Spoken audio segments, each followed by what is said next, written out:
अस्सलाम वालेकुम गाइस, उम्मीद है आप खैरियत से होंगे। सीसीएनए के चैप्टर नंबर 3 पे जाते हैं, फंडामेंटल्स ऑफ वैन एंड आईपी राउटिंग। इसको हम डिटेल में देखेंगे। ऑब्जेक्टिव है हमारे जो हैं वो लीज लाइन वैन्स हैं, इथरनेट एज अ वैन टेक्नोलॉजी क्या है और एक्सेसिंग द इंटरनेट।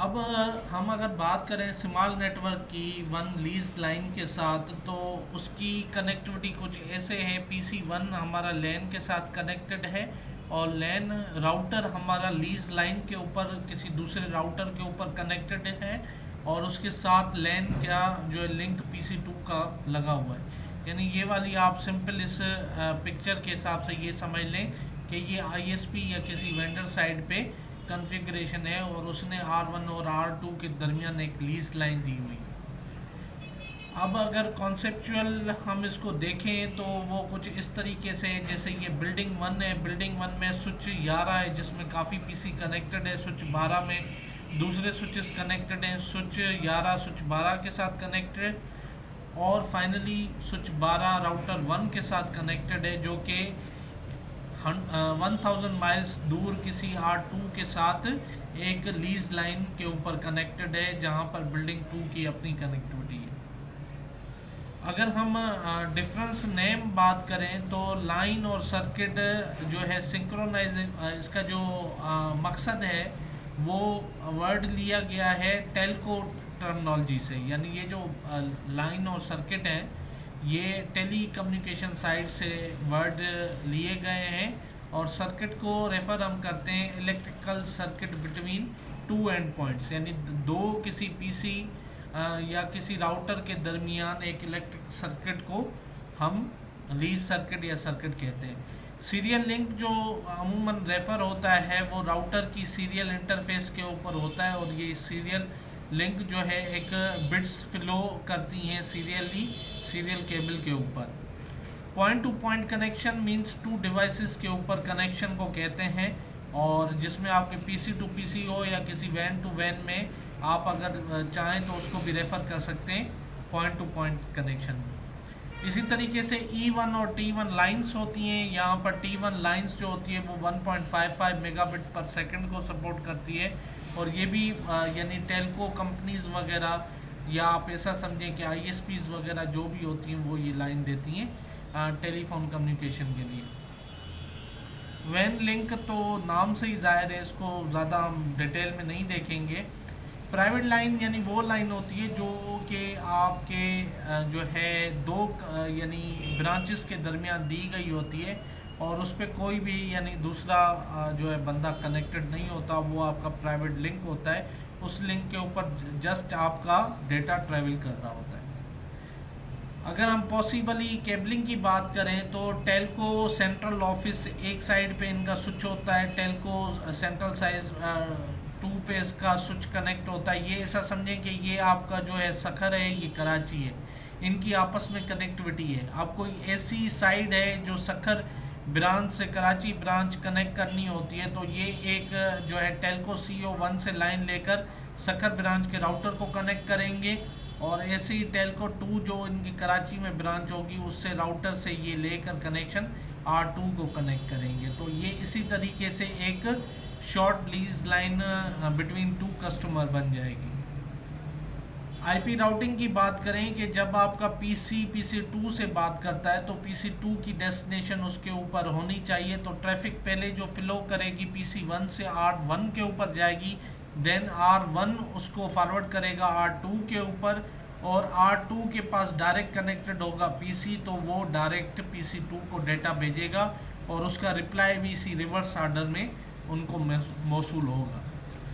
ये वाली साइड जो लैन नीचे वाली साइड है जिससे आपकी बिल्डिंग कनेक्टिविटी होती है, इसको हम लैन कहते हैं, और जो आपका राउटर लगा होता है जिससे आपकी ISP से कनेक्शन होता है उसको हम वैन सेगमेंट कहते हैं।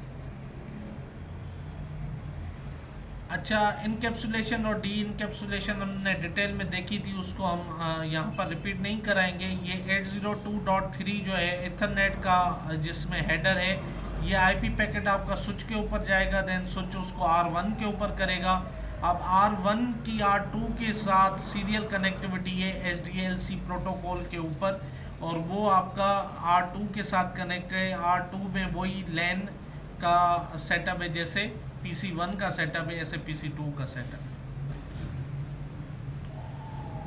फाइबर लिंक की कनेक्टिविटी आपकी ऐसे होती है कि इनकी ISP की इंफ्रास्ट्रक्चर पहले से बिछा होता है, यानी पूरे पाकिस्तान में आप देखें कि PTCL जैसे वतीन हो गया या दूसरी कंपनी होती हैं, उनका इंफ्रास्ट्रक्चर बिछा होता है, यानी उनकी कनेक्टिविटी होती है बिटवीन सिटीज़। अब वो जब भी कस्टमर को दे रही होती है कनेक्शन, तो वो एक अपने पॉप राउटर से, जो इनका राउटर होता है उसको ये पॉप कहते हैं, पॉप राउटर से एक कनेक्शन दे देता है कस्टमर को, जिसको हम CPE राउटर या कस्टमर साइड के ऊपर राउटर की जो है वो कहते हैं, और उससे नीचे आपके जो कस्टमर का नेटवर्क होगा वो कनेक्ट हो जाएगा।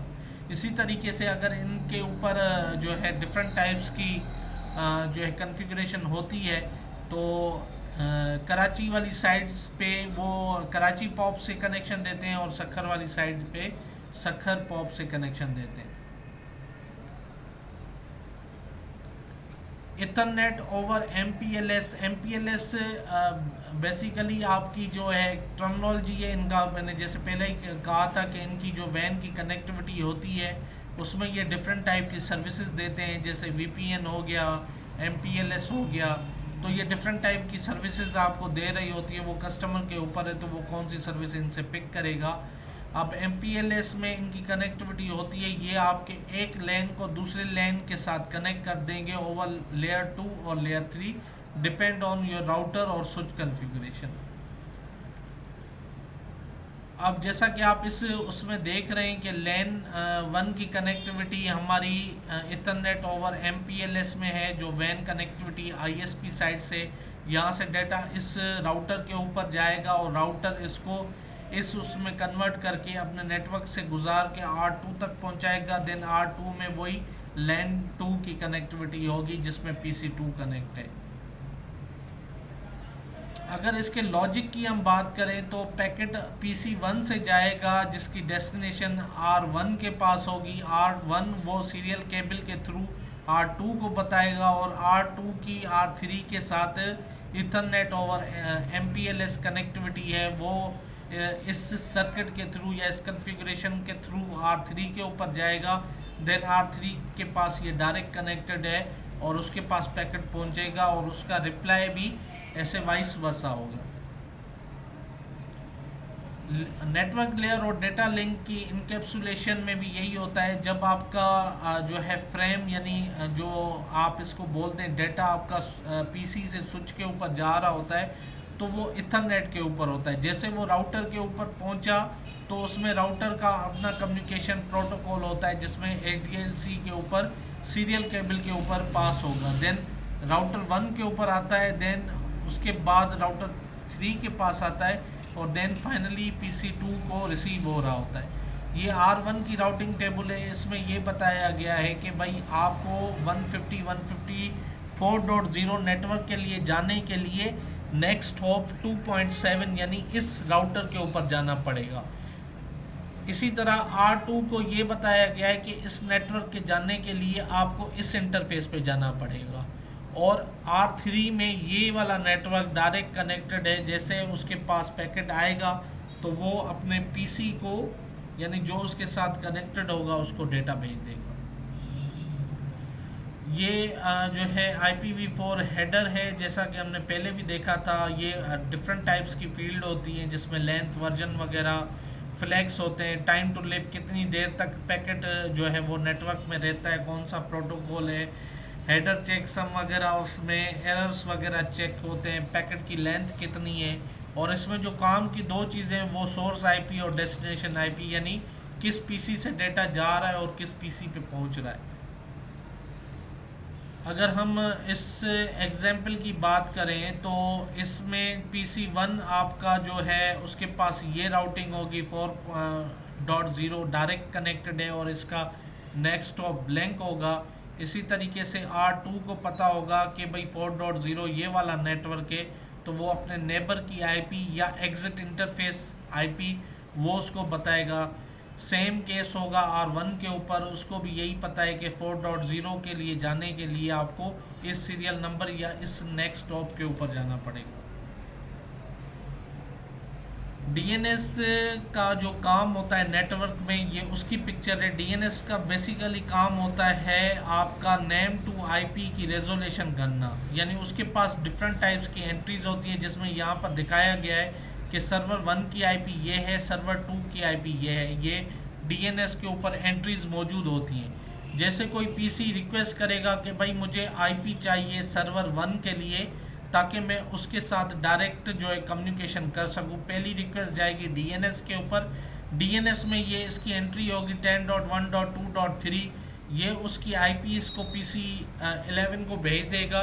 देन उसके पास ये आईपी आ जाएगी। नेक्स्ट जो होगी कम्युनिकेशन वो इस सर्वर के थ्रू जो है इसके साथ करेगा।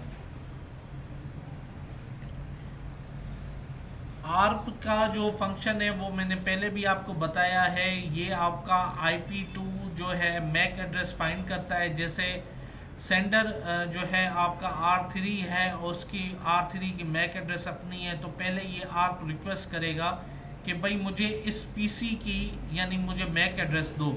अब वो पीसी रिप्लाई में आर्प रिप्लाई के साथ वो अपनी मैक एड्रेस इस राउटर के ऊपर भेज देगा, और इसी तरीके से राउटर को पता होगा कि कौन सी आईपी किस मैक के अगेंस्ट उसके नेटवर्क में चल रही है।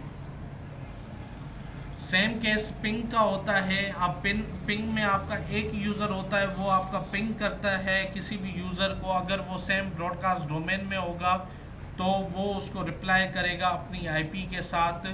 आपने देखा होगा नेटवर्क में जब पहली पिंग जाती है तो वो बेसिकली मिस हो जाती है।